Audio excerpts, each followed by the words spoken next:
grabar. Buenas noches, ¿cómo están? Bienvenidos a una clase más. Esta es nuestra segunda clase. Ay, Gracias, profe. por nada, Luca. Hoy vamos a ver un poquito nuestra segunda unidad, lo que es tipología textual, es decir, tipos de textos les llamamos nosotros. Vamos a ver el texto, los tipos de textos, la diferencia entre textos informativos y argumentativos y la diferencia entre textos literarios e instrumentales. Me escuchan perfectamente, ¿verdad? Luca, vas a apagar un ratito tu micrófono. Sí, sí, profe. ¿Vale? Entonces, mantengan un ratito apagados sus micrófonos ahora para que no interfiera en la grabación, ¿verdad? Veamos un poquito lo que es el texto. El texto es el discurso cifrado en uno o varios códigos con una finalidad concreta y que se ofrece como una unidad de comunicación concluida y autónoma, cuya interpretación y producción depende del contexto sociocultural, situacional y lingüístico. Y al texto se le considera como la unidad máxima de comunicación, en forma escrita, ¿verdad? Que puede tener una extensión variable, es decir, un enunciado puede ser mayor o menor. Y de ahí se produce una serie de textos que van desde una oración exhortativa, tipo vengan a comer, hola chicos, pasando por lo más amplio, como un eslogan publicitario, ¿verdad? Para llegar a lo que es una novela o un código jurídico, ¿verdad? O la Constitución Nacional, por ejemplo. Entonces, ahí tenemos. ¿Cuáles son esas características del texto? Entre las características del texto tenemos la coherencia, la cohesión, la adecuación y la competencia gramatical. ¿Verdad?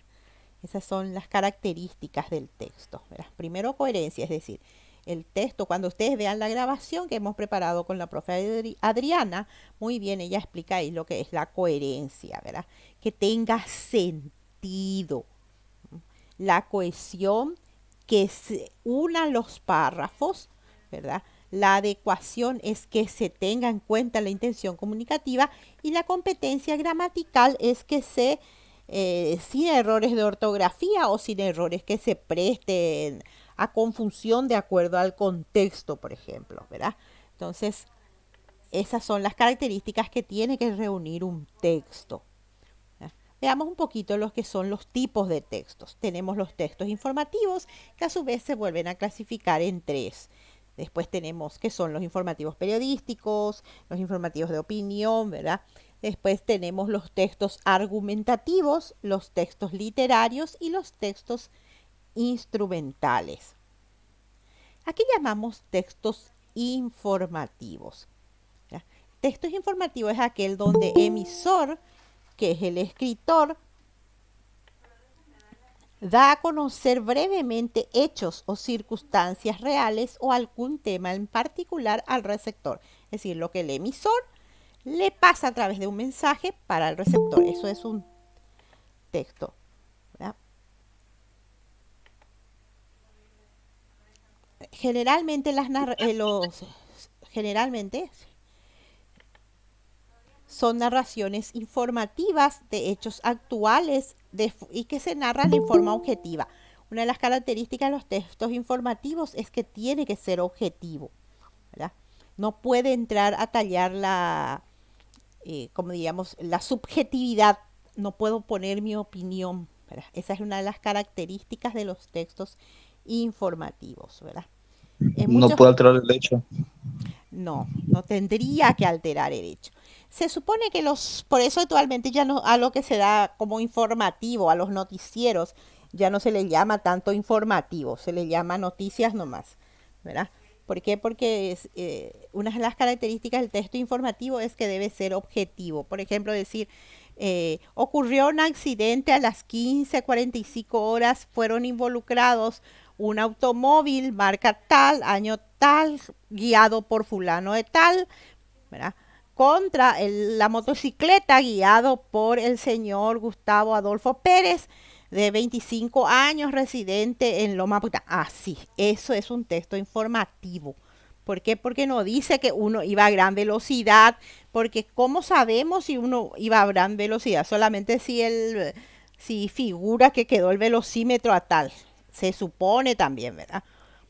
Entonces, una de las características del texto informativo es que debe ser objetivo. En muchos casos no existe diferencia entre el texto expositivo con el informativo, pues ambos presentan un tema determinado que se informa. Recuerden que el texto expositivo es aquel que usamos en los libros de textos, que también tiene por objetivo informar. ¿Cuáles son las características del texto informativo? Primero es el que suministra la información, informar de algo sin intentar modificar la situación. Mm, Nos cuenta algo, por eso es texto informativo. Su objetivo es comentarnos o contarnos algo, ¿verdad? Aparte de eso, no tiene que modificar la situación, porque si yo les digo, iba a gran velocidad y el chofer estaba alcoholizado, ya estoy yo asegurando algo y estoy modificando probablemente la situación. Porque si ustedes dicen, se iba a gran velocidad y estaba alcoholizado, automáticamente él es culpable, ¿verdad? Entonces, por eso el texto informativo tiene que tratar de ser lo más objetivo posible, ¿verdad?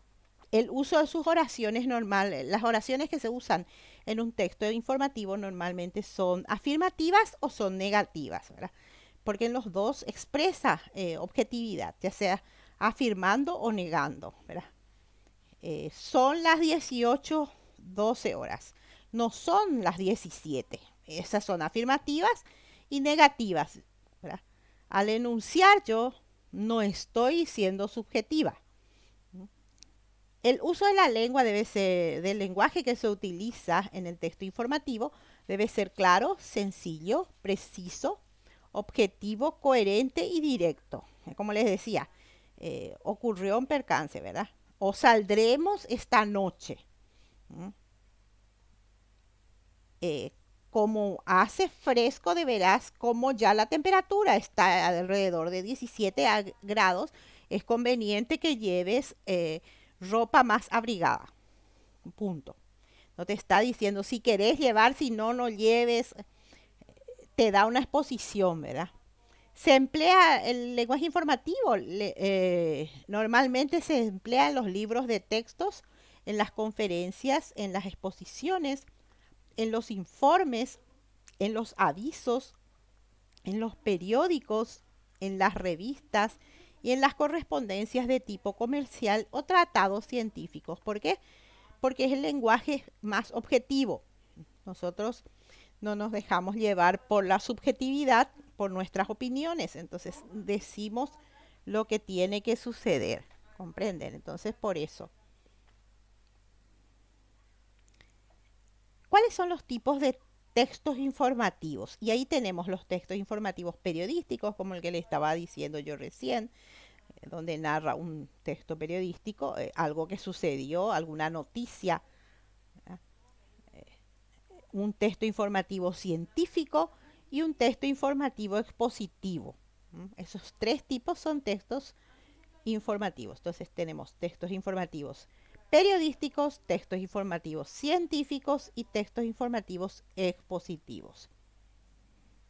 Profe, ¿puedes dar un ejemplo del texto informativo expositivo? ¿Mm? Expositivo, ¿Puedes dar? un ejemplo. ¿Querés que yo dé el Sí, ejemplo, verdad? No te escuché muy bien, sí, creo. sí, sí. Sí, Sí, por bueno. favor.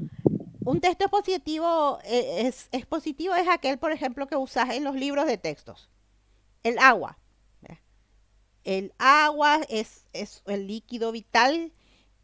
Su compuesto químico es H2O, es decir, está compuesto de una molécula de hidrógeno más dos moléculas de oxígeno. Ese es un texto expositivo, es el que normalmente aparece en tus libros de texto. El texto científico, ya la diapositiva vamos a ver más ejemplos de eso. En el texto científico ya tiene más vocabulario elevado que un texto expositivo. Un texto expositivo es parecido a un texto periodístico. En el periódico aparece el área de locales, el área de farándula, el área de horóscopo, entretenimiento, variedades. Y hay una parte donde habla también de la parte científica. Entonces a veces son textos periodísticos que hablan un poco sobre textos expositivos. En una revista científica, por ejemplo, aparece un texto científico, un comentario sobre algo de la ciencia. Entonces eso es un texto científico. Veamos un poco los textos informativos periodísticos y los textos científicos. Un texto informativo periodístico es aquel que brinda información sobre los acontecimientos y los hechos de la actualidad. Y ahí tenemos, entre el ejemplo del texto informativo periodístico, tenemos la noticia, como yo les decía, un accidente o el presidente de la República vendrá hoy a Ciudad del Este para inaugurar nuevas obras. Esa es una noticia, una crónica o una entrevista que se le hace a una persona o un reportaje a alguna zona, a alguna persona influyente o una editorial. Una editorial es donde el periódico o la empresa, la institución, pone el comentario que él desea, ¿verdad? Y una columna breve es donde normalmente las personas escriben al periódico o a Facebook o pónganle a donde las personas expresan su opinión. Esas son las columnas breves, ¿verdad? Ese es un texto informativo periodístico. Después tenemos los textos informativos científicos. Son aquellos que informan sobre el conocimiento de los fenómenos y de las cosas. Cuando apareció el COVID, esto del COVID, nosotros todos fuimos a averiguar qué es lo que era el COVID, porque decía nomás COVID-19. ¿Y qué es el COVID-19? Entonces entramos a alguna página o leímos algún periódico o vimos alguna revista para informarnos de lo que era el COVID-19 y ahí hablaba con una terminología que a veces no entendíamos. Entonces, eso es un texto científico, ¿verdad? Es decir, nos informan sobre el conocimiento de los fenómenos y de las cosas, explicando sus principios y sus causas, ¿verdad? Porque al principio decirte nomás que el COVID, se produjo por un murciélago, no sé qué, alguien comió, eso pues no es científico. Entonces, vamos a un lugar donde habla con lenguaje científico, donde explica los principios y las causas, y de acuerdo a eso, el tipo de vocabulario del texto científico es muy diferente al tipo de vocabulario del texto periodístico, por ejemplo, como una noticia. ¿Por qué? Porque una noticia se usa un vocabulario más común, ¿verdad? En cambio, en un informativo científico se usa un vocabulario más técnico. Esa es la diferencia entre uno y otro. El texto expositivo sería más o menos como estuviera en el medio del informativo periodístico y del científico.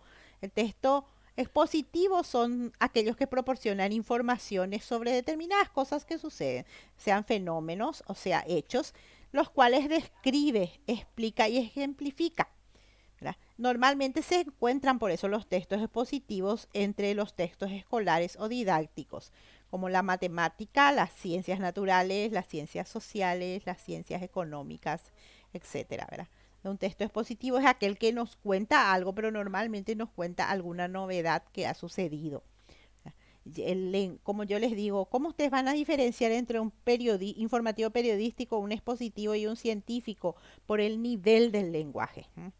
El nivel del lenguaje del periodístico es siempre más común que el expositivo, que ya va utilizando un vocabulario un poco más técnico, y que el científico, que sí el vocabulario es 100% técnico. ¿Hasta ahí todo bien? Seguimos entonces con ejemplos. Veamos un poquito ahora el texto base por competencias, que es el texto argumentativo. Es aquel en que el emisor tiene como intención comunicativa la de ofrecer una visión subjetiva sobre un determinado tema, porque si nos fijamos, los textos informativos deben ser por regla general sí o sí objetivos, sea expositivo, sea científico, sea informativo, debe ser objetivo, su lenguaje es objetivo. En cambio, el texto argumentativo, ya la intención del emisor es tratar de convencerle al que lee o al que está escuchando, ¿verdad? Por eso es un texto argumentativo, porque da una visión subjetiva sobre el tema y utiliza como medio para eso lo que se llama la persuasión. Nosotros le decimos el tratar de convencernos. Aparte, toda la información a través de que a través de estos textos pueda proporcionar. Normalmente un vendedor, por ejemplo, ¿qué es lo que hace? Un vendedor te muestra las ventajas y las informaciones cuando te está vendiendo el producto. Te dice, es un producto de buena calidad, tiene estas y estas ventajas, ¿verdad?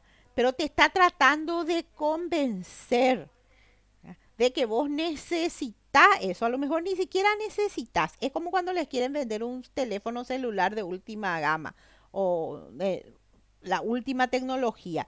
Sabemos bien que necesitamos un celular para comunicarnos con las características de acuerdo al trabajo, pero el que te va a vender utiliza un vocabulario argumentativo. ¿Por qué? Porque te quiere convencer a que vos necesitas ese celular de última gama y sin eso no vas a poder vivir. Entonces, él utiliza un vocabulario argumentativo y ese texto argumentativo que él preparó, ese discurso argumentativo, eso es basado en un texto. Por eso el texto argumentativo es aquel que tiene la función o intención comunicativa de convencer y para ello utiliza, ¿verdad?, un vocabulario subjetivo para persuadirle al receptor de poder utilizar eso que él está como intención comunicativa queriendo, vamos a decir, vender o queriendo convencer. Los políticos, por ejemplo, cuando quieren un voto, utilizan discursos argumentativos basados en textos argumentativos. ¿Por qué? Porque su objetivo es convencernos de que nosotros tenemos que votar por ellos. Entonces, lo que más utilizamos normalmente nosotros en nuestra vida diaria, aunque parezca mentira, es un discurso argumentativo. ¿Cuáles son las características de la argumentación? Primero, que comienza con la presentación de los hechos, o sea, se exponen los hechos, ¿verdad?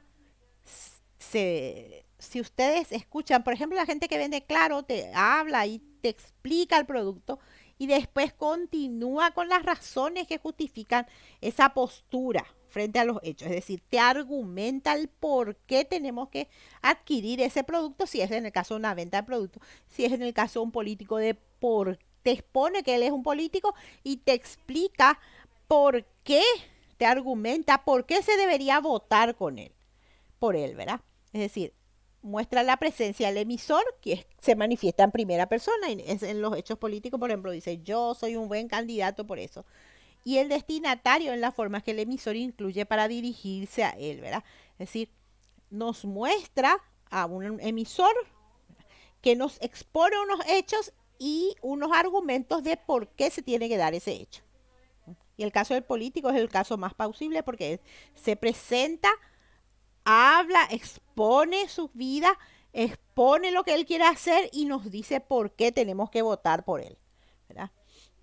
El lenguaje del texto argumentativo tiene que ser, su lenguaje sí es objetivo, claro y ordenado, ¿verdad? Y su procedimiento es la persuasión. Él no te obliga, te trata de convencer. Es como el político dice, yo no les estoy obligando a que voten por mí, pero soy la mejor solución en este caos que existe actualmente en la política, soy la mejor solución para que ustedes voten por mí. Entonces está tratando de convencernos. Esa es una de las características de un texto argumentativo. Entonces ya tenemos los textos informativos, los textos argumentativos y a continuación tenemos los textos literarios. ¿Verdad? Profe, un segundo, un segundo. Sí, Ahí decía que su lenguaje es objetivo, pero realmente es subjetivo, ¿verdad? sí, el lenguaje es objetivo, lo que te quiere vender es subjetivo. ¿Entendés? La escritura, Entiendo, entiendo.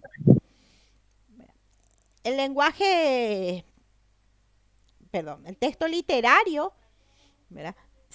Son una serie se divide en una serie de géneros o subgéneros, entre ellos tenemos la narrativa, ¿verdad?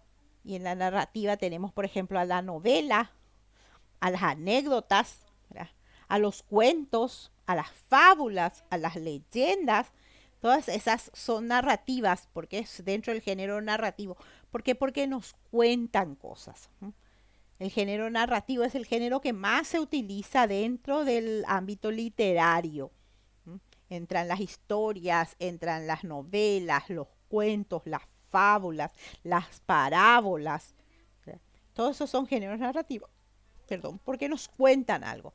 Después tenemos lo que estuvimos hablando un poquito la vez pasada, la poesía o el género poético que está dentro también de los textos literarios, la poesía que tiene rima o no rima, o prosa. Ahí hablamos de rima, que es la métrica, la medida de los versos. Entonces, la poesía es otro género que se utiliza mucho dentro de los textos literarios. Después tenemos el género teatral, normalmente basado en el género teatral, que puede ser un monólogo, es decir, cuando una persona está hablando sola, como en mi caso, por ejemplo, habla un monólogo y está contando algo, o un género en el cual hay varios personajes, ¿verdad? Y ya es un género dialogado.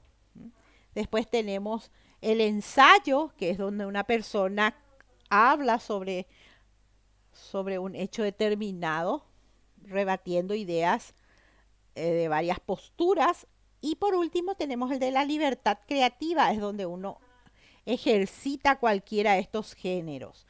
Entonces, este es el género de los textos literarios.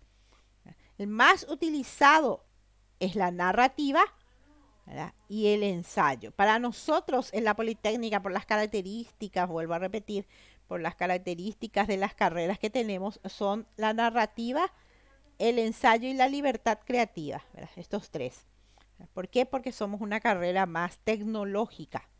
Las carreras son más de tecnología. Es diferente, por ejemplo, si van a Derecho o si van a la FAFI o a Economía, ¿verdad?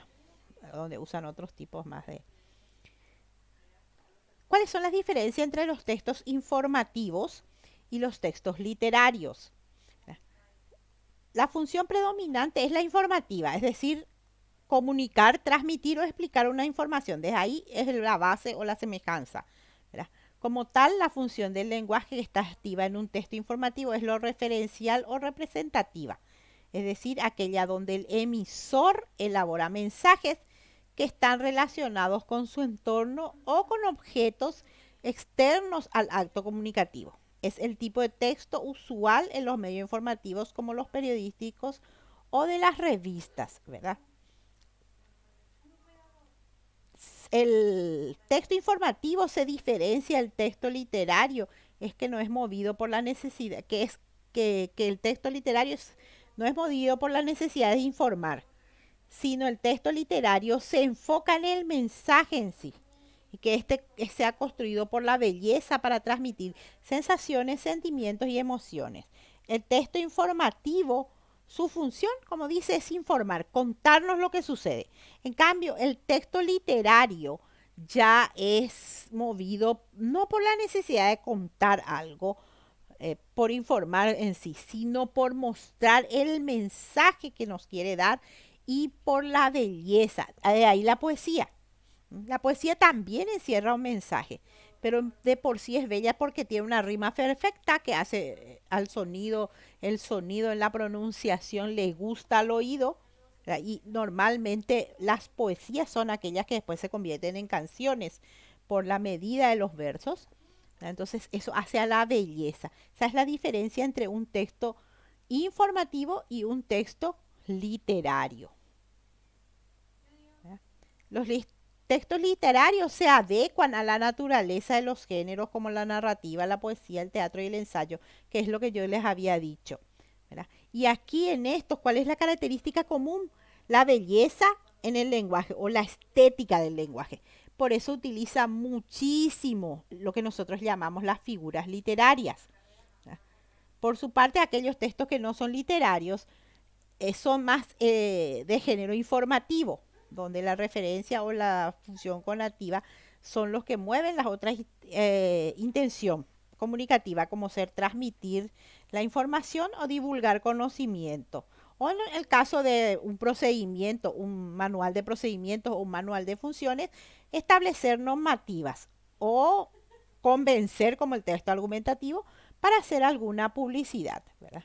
Es decir, los textos literarios son más de belleza y más de comentar para transmitir un mensaje. En cambio, los textos informativos son más movidos por la información de transmitir, pero conocimiento, no belleza, conocimiento.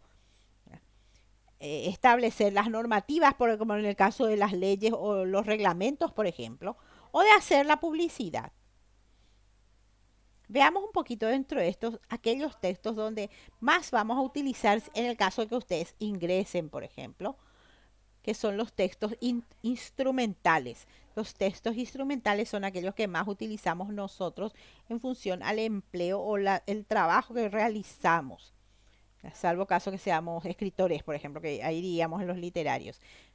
Los textos instrumentales son aquellos textos que están sujetos a un modelo preestablecido. Por ejemplo, para hacer una nota o para hacer una carta o para hacer un informe, para hacer un reporte, para hacer un acta, existe un modelo preestablecido. Una solicitud, ustedes quieren ir a solicitar una beca, entonces se van y le dicen, hay un modelo de la nota de beca para hacer la solicitud de la beca. Entonces te dan ya un modelo donde vos tenés que llenar con tus datos. Eso es un texto instrumental. O un currículum vitae, por ejemplo, una hoja de vida, como le decimos nosotros, donde están todo lo que nosotros hemos hecho a lo largo de nuestra carrera para obtener un empleo. Entonces es un texto instrumental. ¿Por qué? Porque tiene un formato preestablecido y sirve para comunicar de forma directa las informaciones que está conteniendo. Una solicitud específicamente dice: yo, Nadir Sousa, solicito a usted, señor decano, que ya figura ya el nombre, mi inclusión en la lista o mi matriculación al curso probatorio de ingreso año 2022. Específicamente yo completo con lo que tienen que hacer, ¿verdad? Y es una información directa, es decir, la gente ya sabe ahí arriba solicitud de matriculación para qué es. Entonces el modelo ya está establecido, ya tiene un formato, ya tiene los requisitos a llenar. Entonces ahí ya el mensaje que se transmite es claro y tiene un lenguaje especializado dependiendo del tipo de texto instrumental. Generalmente el texto instrumental se dirige a las autoridades públicas o privadas para exponer un problema, algo que sucede, una petición o solicitud. Un ratito le voy a incluir al compañero. ¿Verdad?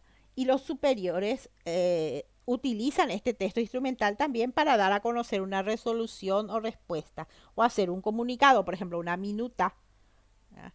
O un acta de asamblea que se publica o un balance de pérdidas y ganancias. Entonces, un formato establecido que se publica ahí y uno puede ver lo que sucede. Eso puede hacer entonces el texto instrumental, puede ir del subordinado al superior o del superior al subordinado. Para elaborar el texto instrumental se debe utilizar un lenguaje claro, ¿verdad? Bien preciso, donde se va a exponer las ideas de forma ordenada y lógica para que cumpla esa función informativa. No tengo que dar muchos rodeos para expresar, no tengo que usar figuras literarias, ¿verdad? Sino más bien exponer o pedir en forma precisa y en forma clara lo que yo estoy deseando, ¿verdad? ¿Cuáles forman parte de estos textos instrumentales? Y ustedes pueden ver ahí.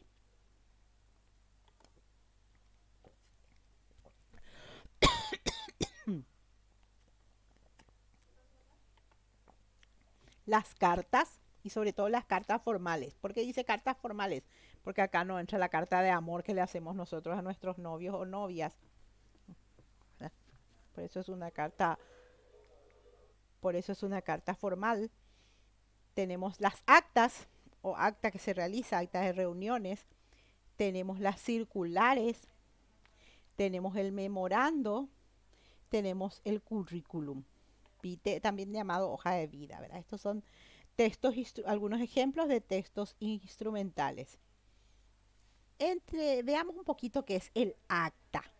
Dentro de los textos instrumentales, el acta es el documento que se utiliza para una reunión, normalmente donde se registran todos los acuerdos a los que se llegaron en esa reunión o se adoptaron en esa reunión, ¿verdad? El objetivo es certificar lo que ocurre y darle una validez legal. Un acta tiene validez legal.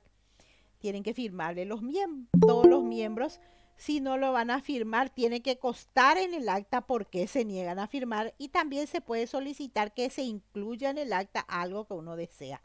¿Verdad? ¿Para qué sirve? Es para que un miembro de la asociación se comprometa a realizar una tarea y si se niega, no, ahí está en el acta, vos firmaste. ¿Verdad? Si no vino, igualmente se deja constancia en acta que está ausente, por lo tanto lo que se resuelva de todos modos, él lo tiene que acatar porque así lo dice el estatuto. ¿Verdad? Entonces, varias personas se consideran responsables de esa área. Un acta que se redacta de forma correcta puede especificarse la distribución de las tareas y los temas que se tratan en esa reunión. Normalmente el acta comprende por eso la agenda de reunión que se trata y se difunde previamente, es la agenda, es decir, son los temas. La agenda de reunión quiere decir los temas que se van a tratar en el acta, de tal forma que los que van a la reunión ya sepan para qué van, ¿verdad? A veces cuando uno no puede asistir a la reunión, entonces se entera a través de la lectura del acta. Se utiliza muchísimo el acta.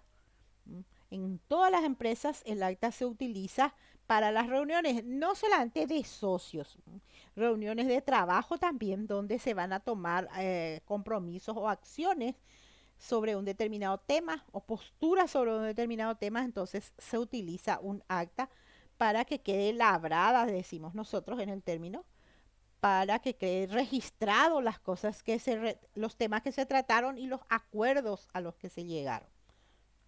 A veces se vota, entonces también consta eso en el acta, las votaciones y los resultados de esas votaciones. ¿Cuáles son las características del acta? Primero, oraciones cortas. Una redacción clara, una estructura lógica, objetiva porque se comenta lo que sucede en realidad. No usa lenguaje literario, están agotados o están cansadas, no. Las instancias han sido agotadas, no sé, se usa otro término, entonces se puede escribir agotada, pero pues han sido utilizadas, todas las instancias han sido utilizadas, para no poner agotadas, que sería un término ya más literario. ¿Verdad? Y cada declaración anotada está designada al respectivo orador, es decir, la licenciada Nadir Sousa ha dicho lo siguiente y ahí se transcribe. A veces las actas, cuando se van a transcribir todo lo que dicen las personas, se graban las reuniones para que después se pueda transcribir en el acta. ¿Verdad? Entonces, de esa manera es más fácil hacer un acta después. O a veces se simplifica el acta llegándose a acuerdos y se colocan nada más los acuerdos, salvo caso de que una persona quiera que conste en actas. Entonces dice lo consta en acta que. ¿Cuál es el formato del acta que ustedes pueden ver? Un formato común de actas. Uno va variando. En Ciudad del Este normalmente comienza del lugar donde, la ciudad donde es. En el local de la Fundación Acaberá, donde el lugar donde se realiza la reunión, a los 16 días del mes de septiembre del año 2018, ¿verdad? El día, el año, la hora, siendo las 9 horas, se reúnen los miembros de la Junta Directiva de la Fundación Acaberá, los señores Antonio Céspedes, Isidro Cañete, Joel Acosta, Inocencia del Valle, Jacinta Infante y Dorotea Cardoso. Se cita a todas las personas que se están reuniendo. Vamos a suponer que es una reunión de asamblea de la comisión vecinal que del pozo artesiano ha ido que provee agua y son 30. No vamos a citar todos ahí los 30. Se reúnen los presentes miembros de la comisión vecinal, todos los miembros o los socios de la comisión abajo firmantes. Entonces ahí abajo ya va a figurar todos los que estuvieron, ¿verdad? Acá como son pocas las personas, entonces figuran algunos nomás. Si son pocos los miembros, se colocan el nombre de los, vamos a suponer que sea 5 o 10 máximo, entonces se colocan los nombres de todos. Pero como si somos más, si somos 30 o 200 miembros, como es en una asamblea de la cooperativa universitaria, por ejemplo, la que yo soy miembro, entonces no vamos a estar ahí en el acta 200 páginas, va a usarlo para escribir los nombres de todos. Entonces los abajo firmantes. Entonces con eso actualmente ahí firman la acta. Comprobada la existencia del quórum, es decir, si están, para que haya quórum ¿qué quiere decir quórum? Que la reunión se lleve a cabo. Para que haya quórum en una asamblea, se necesita que exista normalmente, de acuerdo a los estatutos, pero normalmente es la mitad más uno. Es decir, si son 10, necesitamos 6. 5 es la mitad, más uno, 6, ¿verdad? Entonces, comprobada la existencia de quórum, se da lectura del siguiente orden del día, que es la agenda. El orden del día en un acta es la agenda, ¿verdad? Lectura y aprobación del acta anterior, quiere decir que antes ya en este caso, que antes se realizó una reunión anterior, ¿verdad? Informe de las actividades realizadas, organizar la colecta solidaria anual. Después de leer y debatidos ampliamente los temas mencionados, se toman los siguientes acuerdos. Se aprueba el acta anterior, se conforma un equipo para analizar detenidamente el informe y presentar en la siguiente sesión. Le voy a dar entrada a uno de los chicos. Luego se fija la fecha de la colecta solidaria en la vía pública frente a la gobernación, el día 1 de octubre, desde las 8 horas a las 15 horas, con la presencia de todos los miembros de la junta directiva, ¿verdad? Entonces se expone todos los hechos, no habiendo otros temas que tratar, se da por terminada la sesión, siendo las 10:30 horas. Y para que así conste y firmen los presentes, y se coloca la firma de las personas que asistieron, de estas personas nombradas aquí, ¿verdad? Entonces, esto es el ejemplo de un acta de reunión. ¿Hay alguna duda sobre esto antes de pasar a otro tema?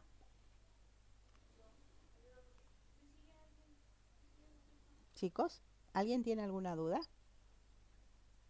De mi parte, ninguna, profesora. Hasta ahora no, profe. Dale, No, entonces podemos seguir entonces con las cartas.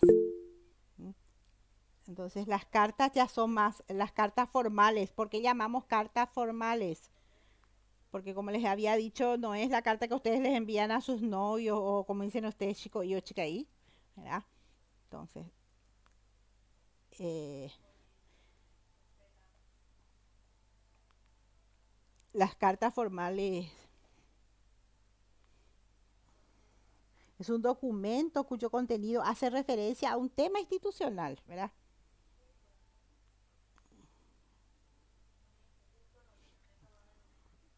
Un tema institucional, empresarial, laboral, político, financiero, ¿verdad? Entre otros, en las cuales se hace uso del lenguaje formal.